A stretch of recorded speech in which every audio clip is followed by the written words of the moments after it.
First Pathway Partners presents. Welcome, everybody. My name is Sonia Clark from First Pathway Partners. Our headquarters is in Milwaukee, United States. And we are so honored to introduce Mohammed Asaria, the Managing Director and Board Member of Range Developments. And today he's going to show us how to achieve global mobility. Right, so I'm going to kick off with a short video, and we'll be back with you shortly.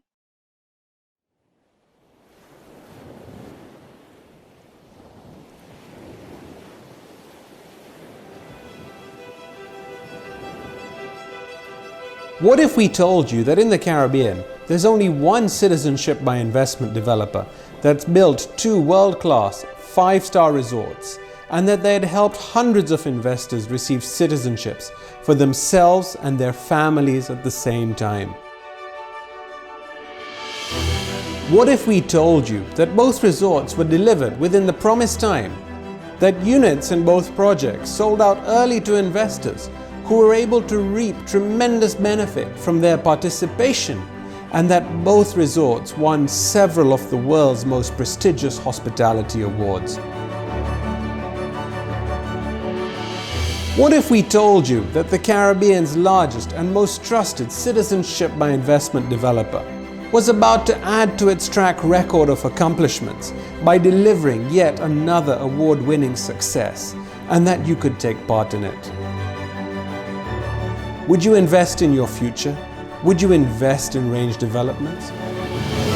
Good day, I'm Mohammed Asaria, Managing Director and Board Member of Range Developments, and I'm here to show you how we can help you open up a whole new world of opportunities, a world in which you'll not only take part in developing a world-class resort, but also make a priceless investment in your family's future. We are the only developer with a long and successful track record of building several ultra-luxury resorts in the Caribbean, financed in part by capital from citizenship investors. When we opened our first resort in 2017, the Park Hyatt St. Kitts, CNN named it as one of the best new hotels in the Caribbean, the first of what would become the many awards we've since received from publications like Condé Nast, Travel and Leisure, the New York Times, and Bloomberg. Our second project, the Cabritz Resort Kempinski Dominica, is already receiving extensive praise. Forbes magazine listed it as amongst the 10 most anticipated new Caribbean hotels for 2019. Condé Nast Traveler called it one of the year's hottest new hotel openings, and the Wall Street Journal urged its readers to add the Cabritz Resort Kempinski in Dominica to their 2020 travel itineraries. Now, we have embarked on our third project, the Six Senses La Sagesse in Grenada, under the auspices of Grenada's Citizenship by Investment program. Apart from being a developer of some of the world's most stunning luxury resorts, we're also a pillar of our communities and a cornerstone in the local economies of each of the islands in which we operate. We employ and train more than 1,000 locals, giving them invaluable work experience of an international standards that they otherwise would not have had access to without emigrating. We also support dozens of local charities, including providing scholarships for local students, as well as covering operational costs for local schools, hospitals, and kindergartens. Today, I'd like to extend an invitation to you to join us at Range Developments in transforming the Caribbean and transforming the lives of yourself and your family.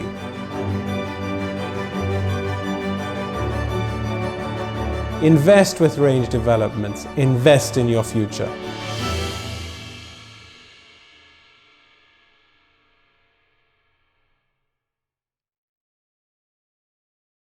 Right. Thank you so much, Range. I mean, what a beautiful place and what a stunning place to actually have an investment and still get your second passport. I'm just going to start with a quote on what an article that was written on the tourism industry and in terms of Range Developments in the Caribbean. And the article says, the tourism industry has been impacted by the current global pandemic, especially in the Caribbean, where the old economies of agriculture have been mostly replaced by smiles for happy tourists. Experts everywhere are now anxiously trying to predict the future. Where did it all go back to the old days, where everything just gets bigger, mega cruise ships, huge all-inclusive resorts, or do we take a step back? Who has not noticed that nature has returned in the lockdown? The birds seem to sing louder, the skies are bluer, starry nights are more vivid, and the grass seems greener after we remove the noise and pollution of everyday life. We bond more with our families, we share, read, play old board games that we've forgotten about when we were all in our heads on our phones. And we've enjoyed cooking and baking again, choosing fresh farm produce instead of frozen ready meals. How do we keep this moving forward?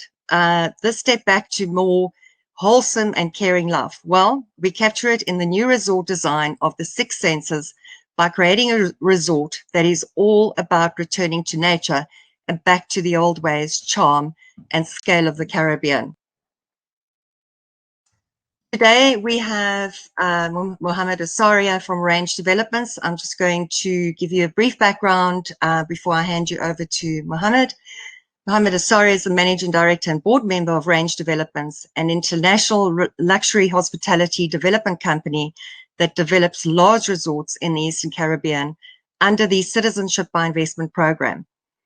Born and raised in England, Mr. Asaria has dual background in law, investment banking, and a graduate of Trinity College, Cambridge. He began his career at Lovells, the international law firm.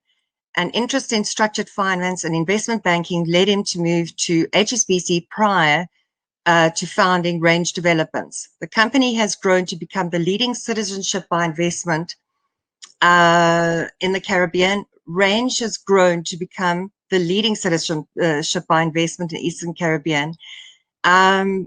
They have also developed the Park Hyatt St. Kitts and the Caribus Resort and Spa Kempinski, Dominica, and Range has gained a reputation for developing ultra luxury high-end resorts that are transformational.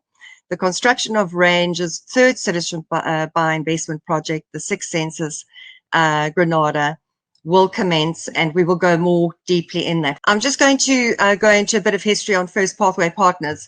We in the top 1% of regional centers in the United States. It was founded in 2008 by Bob Kraft, which is our CEO and also our chairman. And Bob is also the CEO, the chairman of IIUSA, which is Invest in the USA. We were the 21st regional center out of 900 when in the EB5 space. We've also got a 100% success rate. And I think, in terms of our clients, and we've moved clients from over 40 countries through the EB5 program. And what we're going to be talking to you today about is the Caribbean your citizenship by investment, which is also direct access into the United States, if you wish. We've also had economic development in excess of $1 billion US. Our EB5 project also resulted in creating plenty jobs in the US. Our proven process, from an extensive experience closing transaction, we've developed a detailed, well-documented underwriting process. We do background on all principles, detailed financial modeling, job creation projections, collateral analysis for principal preservation, environmental impact, market studies, we do appraisals, and we also do the economic impact report. Through the proven process, we carefully vet every single project. We analyze opportunities, and then we underwrite the projects. Is in the same sense as what we did in terms of your second passport, your citizenship by investment. In terms of what the video was showing you at the start, we wanted to ask Range what some of the Grenada citizenship benefits are. Citizenship is for life for the investor. spouse, children, parents, and siblings. So, you know, you could look at your second passport. It's a very quick process. Within 2 months, you know, you've got, you know, 2 to 3 months, you will all have, you and your family, children under 18, siblings can be included, your parents can be included. And you can also use that as a travel document, you know, in terms of business people, you know, especially South Africans, we have to, you know, apply to every, like this, to Schengen. We need visa applications for Schengen. We need for the UK. We need for Russia. We need for China, all over. So from a business perspective, this is a great travel document because it's visa free to over 140 countries. You know, I think in terms of the time spent and the money saved, you know, just purely on that is, you know, speaks for itself. So, you know, as said, it's about 90 to 120 days, you know, maximum that we're looking at. It's a lot easier. The application is filed very speedily. It's a tax efficient jurisdiction. One can actually hold multiple citizenships in Grenada, and then invest through an E2 opportunity through First Pathway Partners. And you can invest in a business that you own, and your wife, your children are all welcome to live and work and go to school in the United States. Applicants are not required to visit or reside in Grenada. So, you know, your investment into the Six Senses Resort that gives you your second citizenship doesn't mean that you have to be in the country for a number of days. You never actually have to live there, but then at least you know of your 300,000 US dollars for a family of 4. Basically, you know that 220,000 of that is in an investment in the Six Senses Resort. It's a government-approved project. And just quickly jumped straight into our questions. And I was just going through some of the benefits of the Grenada citizenship. And, you know, I was just talking about, you know, you don't have to visit or live in Grenada. Those are one of the benefits. But obviously, you know, on retirement, that is something entirely different. And the citizenship can be passed down generations as well. And as mentioned, you know, you can have visa-free travel to over 140 countries, which is phenomenal and amazing. You know, the citizens includes full residency status and the right to also work in Grenada. And yes, so if you would like to add to some of the benefits for Grenada citizenship, you're welcome to take over from there. Cool. Thank you, Sonia. So, you know, Grenada has become super topical in my conversations across the African continent, and especially in South Africa over the last 3 to 4 months. I think with everything going on in the world, the necessity to have an option B, to have a comfort blanket, is absolutely vital for all high net worth investors today. And Grenada really provides that in a very cost-effective format. You are within a 3 to 4 month period obtaining a second citizenship from a member of the British Commonwealth after a process of desktop due diligence. There's no need to visit, there's no need to reside, there's no need to spend minimal amounts of time in Grenada. So it's very efficient in that way. And within 3 to 4 months, you're obtaining your second citizenship through an investment in our development for a $220,000 investment ticket. And then depending on how many other individuals in the family, there's modular additions to government fees. So it's cost effective, it's expeditious. There's no tax on your income on the Grenada side. And even if you decide to spend a significant amount of your time in Grenada, you're only taxed on your locally sourced income. You're not taxed on your foreign income. The visa-free or the global mobility benefits are extensive. You can go to the UK, you can go to Schengen, you can go to Russia, and even China. I mean, Grenada is one of only 5 countries in the world which has visa-free travel benefits to China, which is absolutely phenomenal. Imagine today with a US passport, because of the COVID restrictions, you can't enter the Schengen zone. But with the Grenada passport, you have that ability to do so. And I stress, Sonia, it is real citizenship. It's passed down from generation to generation to generation. It's not just a passport. You have the same rights as a naturally born Grenadian once you embark down this second citizenship program, which is something which a lot of people overlook at the outset, because there's a number of other Caribbean countries which have second citizenship programs, but you can't add your dependents after 5 years of obtaining the citizenship. So some countries distinguish between economic citizens and naturally born citizens. Grenada, a Grenadian is a Grenadian is a Grenadian, irrespective of how he obtained his citizenship. 100%, yes. And I was just mentioning earlier, as a business person, what a convenient travel document if you had, I mean, if you had to literally jump on a plane tomorrow and board, especially with COVID today, exactly what you were saying. I think it is one of the most important passports to actually have today in terms of all the benefits. And then it goes on to the next question that we've also had, from our investments. What are the actual investment offerings? If we can maybe just break that down. Sure. So there, in terms of Grenada, it's all enshrined in legislation. Grenada has had a citizenship program for about 2 decades, but it really became popular in the last, I'd say, 12 to 15 months.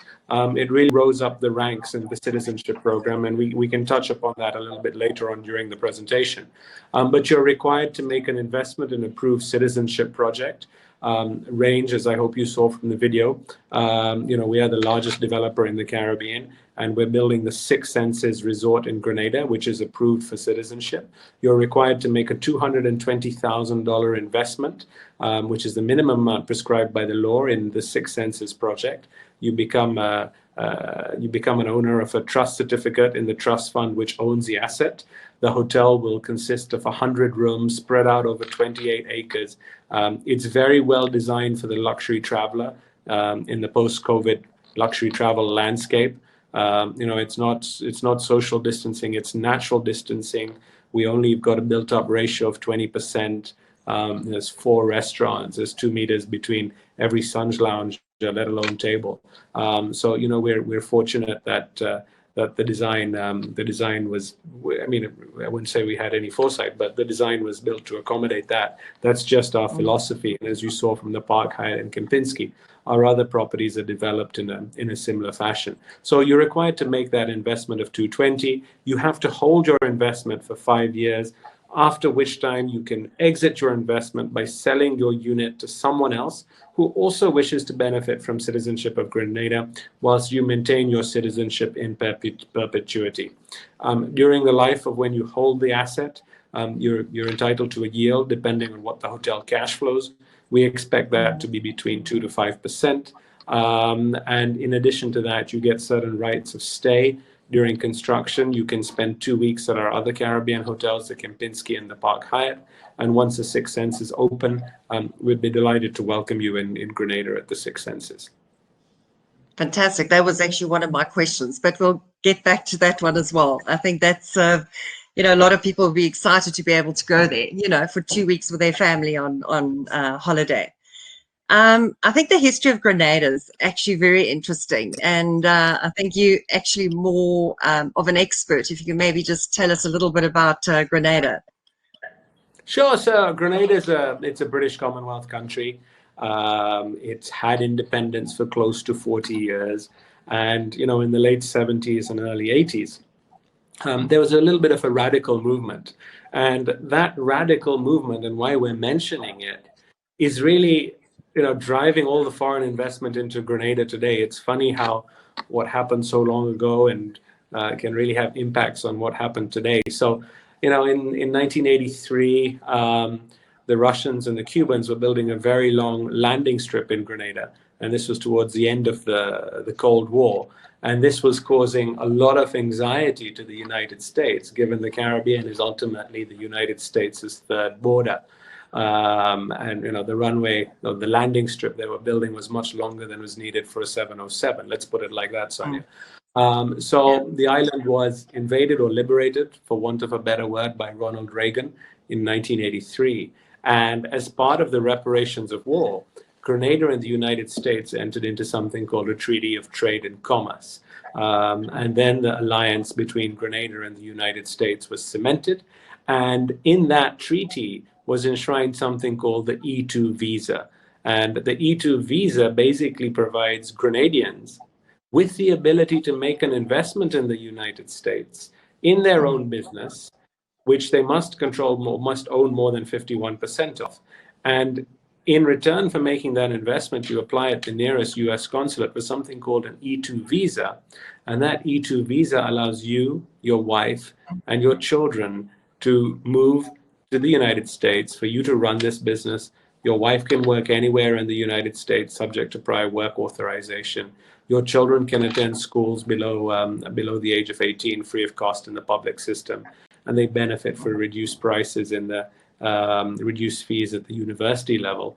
And really, what is super amazing with the E2 visa and why 40,000 people moved to the US on the E2 visa last year, not just from Grenada, I'll add, but from all parts of the world, was the fact that it's a very tax-friendly visa. Unless you spent a significant of your time, 122 days in the United States, you're not taxed on your worldwide income, which is a pretty remarkable benefit, because if you embark now on certain other visa statuses and you obtain permanent residency, you're taxed on your worldwide income from the outset. And that's why the E2 is such a versatile and flexible visa status.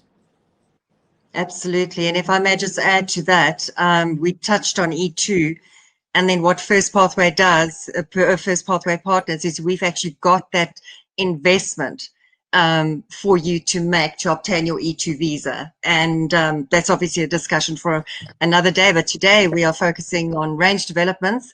And the other thing that I wanted to ask you, how stable is the economy of Grenada? And also maybe just mention the education system, which is very interesting.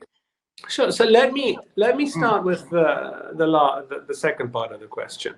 And, believe it or not, Grenada has one of the largest medical universities, offshore US medical universities there is. There are 10,000 individuals at this university, 7,000 students, 3,000 teaching staff, and it's the largest provider of students into the US medical residency system. It is a significant establishment. Over 10,000 people in the last 10 years have gone from Grenada back into the United States to do their medical residencies, because they have these reciprocal arrangements. And there's individuals from all over the world studying medicine here. And the reason is, one, the US and the US medical schooling is so oversubscribed. So you get a lot of individuals coming to study who are not able to be admitted in the US, and then other people who are not able to obtain undergraduate visas because the F1 visa is quite challenging if you're from certain countries, will do their undergraduate in Grenada, and then they have a better chance to do their postgraduate or medical residency in Grenada. In fact, I was with your South African consulate in Dubai about 3 weeks ago. I was invited with a delegation to visit him with the Grenadian consulate here. And when he heard about St. George's University, I mean, he was totally mind blown that Grenada, such a small country of 130,000 people, and 25% of the country's GDP is coming from this establishment.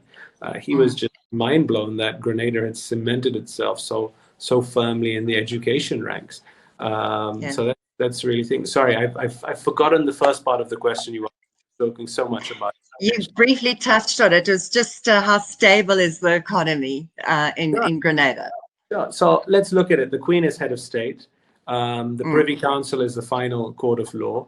So the rule of law is strongly recognized and protected in Grenada. The law is not a mere inconvenience. And before we enter into a country, that's something that we need assurances on for the sake of our own investment. We've been very selective where we've invested in the Caribbean. There's a number of countries which have citizenship programs, but St. Kitts, Dominica, and now Grenada, we're very comforted with the strength of that judiciary. So that's something which is really important for all investors looking at this. And more so, it's got a stable government. The same prime minister has been prime minister for 20 years. He's a doctor of mathematics, and he really is a visionary. So if you look at where Grenada has got to compared to some of its other Caribbean peers, I mean, to attract a medical school which has an enterprise value of $2.5 billion. That is something remarkable for a small Eastern Caribbean island. If you look at, okay, we're building our development. There's fantastic airlift coming into the country. It's one of the safest Caribbean countries there is, on the Eastern Caribbean as well.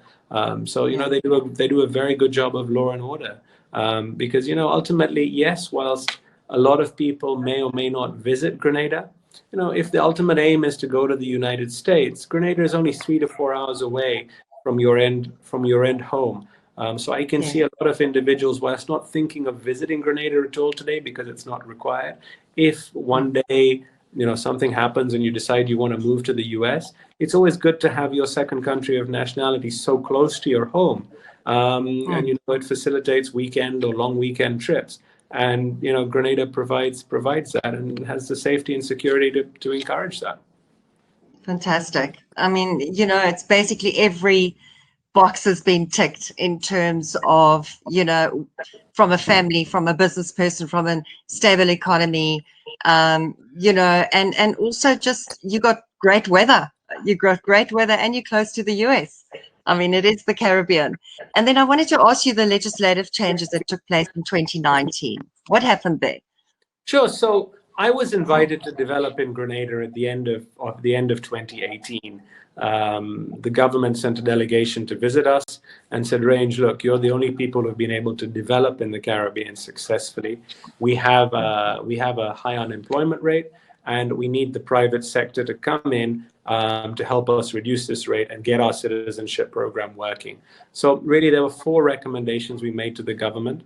All of them were taken on board, and that's really seen Grenada catapult to the top of the citizenship by investment rankings in the last few months. Those 4 changes were a realignment of price. I mean, Grenada used to be super expensive.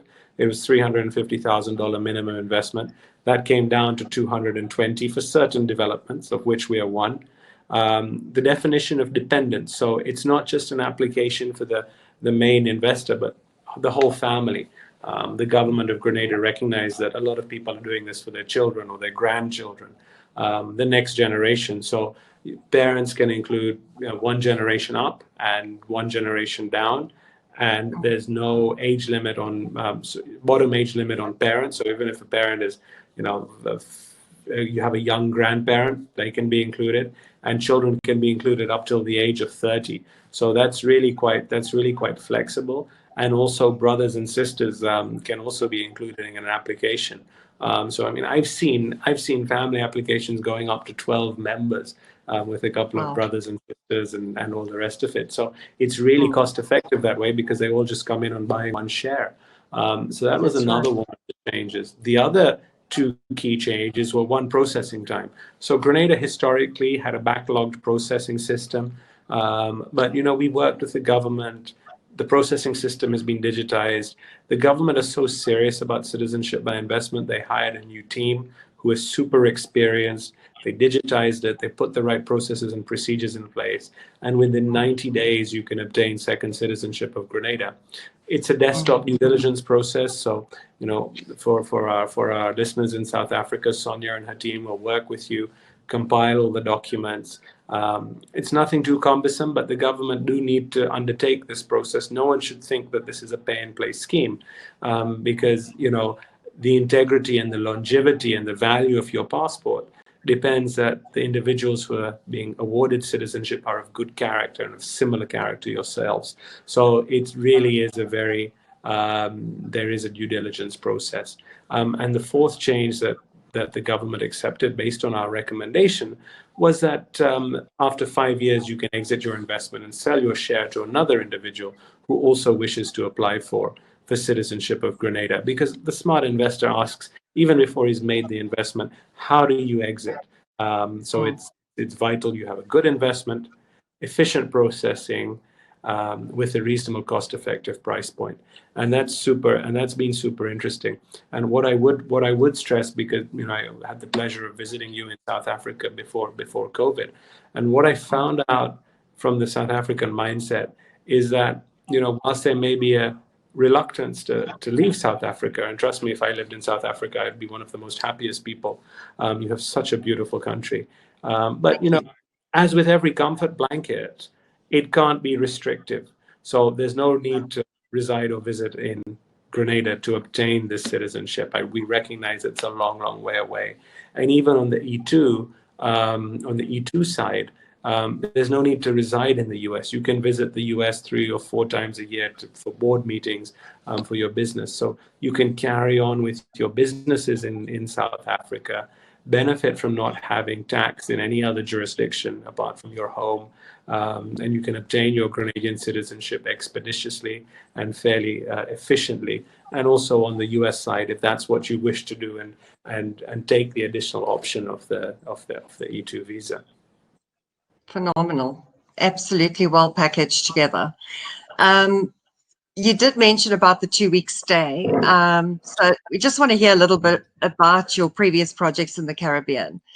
Just tell us a little bit more, success, just the success behind it. And if you can maybe just delve into that a little bit for me, please. Sure, thank you. So look, when I first visited the Caribbean in 2012, I was familiarized myself with the citizenship program. Individuals were basically investing in very small apartments for citizenship. Now, that apartment didn't really generate any benefit for the investor, because in a small island like St. Kitts or Grenada, with it's like a small village in South Africa, how many apartments do you need to rent out? And the other problem is, with the old structure, if something went wrong, property management was a chore, given you're so far away. So I said to the relevant governments in St. Kitts, Dominica, and Grenada that, let's work out a structure where we can pool this capital for your benefit. So we're creating employment, and we're creating a fantastic tourism asset, which will really uplift your country's tourism to a 5-star level. Because it's probably at a level or 2 below. And also that'll provide the investor a sustainable investment. So, we started construction on the Park Hyatt of St. Kitts in 2014. We opened that hotel in 2017 to reviews of Best New Hotel in the Caribbean by CNN. Condé Nast put that on one of the top 100 hotels globally. Kempinski, Dominica, we were invited to develop in Dominica in 2015. We entered into a development agreement with the government in 2016, and we opened that hotel at the end of 2019. And, there were 2 of the worst natural disasters that Dominica faced during that time, but we were not even a single day delayed. I'm very proud of my construction team. The hotel was designed and built to the highest standards. So, even with a strong windstorm, that construction was not effective. Kempinski Dominica was put on the Wall Street Journal as a bucket list visit for 2020. We've already reopened the hotel post-COVID, so we opened that on the 15th of July. We reopened Park Hyatt on the 1st of October. And, totally coincidentally, yesterday, we had someone who invested with us to obtain citizenship of Dominica. And they've actually gone to Dominica. They're going to stay in the hotel for the next 3 months until their citizenship arrives, an African high net worth investor, because they just want to get away from all of this COVID. So the islands have done really well containing it. They took some very hard decisions early. I mean, given so much of their GDP is based from outside the island. So they took decisions early, limited the number of cases, and they're beginning to open up one by one, and I think they've put in some very sensible procedures when tourists do start coming back, to make sure that it doesn't spread again on the islands. So both of those hotels have really put a halo effect on the country. And with regards to the Six Senses was named as #1 hotel brand for the last 3 years consecutively by Travel and Leisure. They have a fantastic property called Zil Payson in the Seychelles, which I believe is the nearest one to South Africa. It's a phenomenal product, and Grenada will be no less. It'll hopefully it'll make a hat trick and also win Best New Hotel in the Caribbean in its opening year. It's something we can all be proud of. I'm sure it will. Yes. And I think, it leads to me asking you into the final question. How do you achieve citizenship in Grenada and the estimated cost for a family of 4, what would be the first step for any investor? So the first step is to give Sonia a call. Okay. And so I think you'll have your contact number, your details at the end of the call. But really, once you've Yes. decided it's something you've decided you wish to proceed with, there's a documentation process, which you and your team in South Africa are very familiar with. So, ultimately, passport, education, marriage certificate, CVs, filling in the forms, they all have to be notarized the same way. I mean, we've had the privilege of having done 1,600 of these. We've had 4,000 people, individuals obtain second citizenship with us. So in our HQ, Sonia is supported by a team who know how to fill in these forms day in, day out. And we're here to make that process smooth and easy for yourself. In terms of the investment thresholds, 220 is a minimum amount, or the required amount to be invested in the 6 senses by the investor. In addition to that, there's certain government fees. 10% of the investment is paid up front as a deposit. If for whatever reason your application is rejected, and we have a 98% success rate because we really do our own pre-screening before we onboard a client, that money is refunded to you. You then pay some due diligence fees to the government, and for a typical standard family of 4, that's about $20,000, and then some additional government, some attorney fees. The file is submitted, and after 90 days, you get a yay or a nay. If you come out with a yay, you pay the balance. You pay the balance of the government fees, which for a family of 4 would be another $60,000 and then thereafter you pay the balance of the investment, the 90%. So all in, that your what do you call it? All in, that's about $300,000 for a family of 4, excluding attorney fees. Okay, that is fantastic. I mean, that is a lot more affordable, I think, than some of the European Schengen areas, and it is doable. Specifically from the African continent, which is a great investment. Number one. Number two, you get citizenship by investment, and number 3, you've got access to the United States. And if your ultimate goal is to live and work in the United States, it is the quickest, easiest, simplest route to take. Of course, we have our EB5 as well. That is, most people know it is a 5-year process. So if you'd like to be in the United States sooner than the waiting period of the first 2 years, this is certainly the route for you to go. And I'd just like to thank you very much, Mohammed, for being on with us today. Yes. Could I add 1 or 2 points in closing? Because Of course. You mentioned some really interesting things about golden visa comparison in your final remarks, and Yes. I know that certain programs are quite popular in Portugal, but it's really important to note that this is citizenship first. So within 3 months you get citizenship. With some of the golden visa programs, Portugal, Greece, Spain, there's a 6 or 7 year wait. You have to learn a language before you're able to qualify for that citizenship of that country. And ultimately, even if you decide that you want to live in some of these jurisdictions in Southern Europe, the question is there enough economic activity, not to support our generation, but to support our children's generation? The United States is the world's largest or second largest economy. Everyone can find something to do there, or some sort of business to follow. So that's why I think Grenada is super interesting for anyone who's doing this for the next generation, because you secure your citizenship within 3 months. You don't have to leave the country. You don't have to learn another language. And then you can jump into the world's largest economy at any time you want. And in fact, what else we're seeing is a lot of individuals are taking 3 different things. So they're taking a Grenadian citizenship. In that document, they're putting in a golden visa if they wish to have a European strategy. And on top of that, they're also putting in an E2 visa into that document. So they pretty much have all their bases covered. Because really, if you look at it in the grand scheme of things, the cost of doing all of these things is not prohibitive, because it's gone from really being a luxury to becoming a necessity in this post-COVID pandemic. People are worried about political insecurity. People are worried about whether economically their businesses are relevant anymore. So it's a good time to migrate if they were going to think about that. People are worried about public healthcare systems.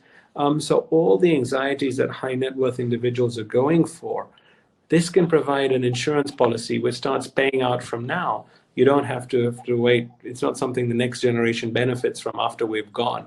So it's something really from the get-go, you get the benefits. Fantastic.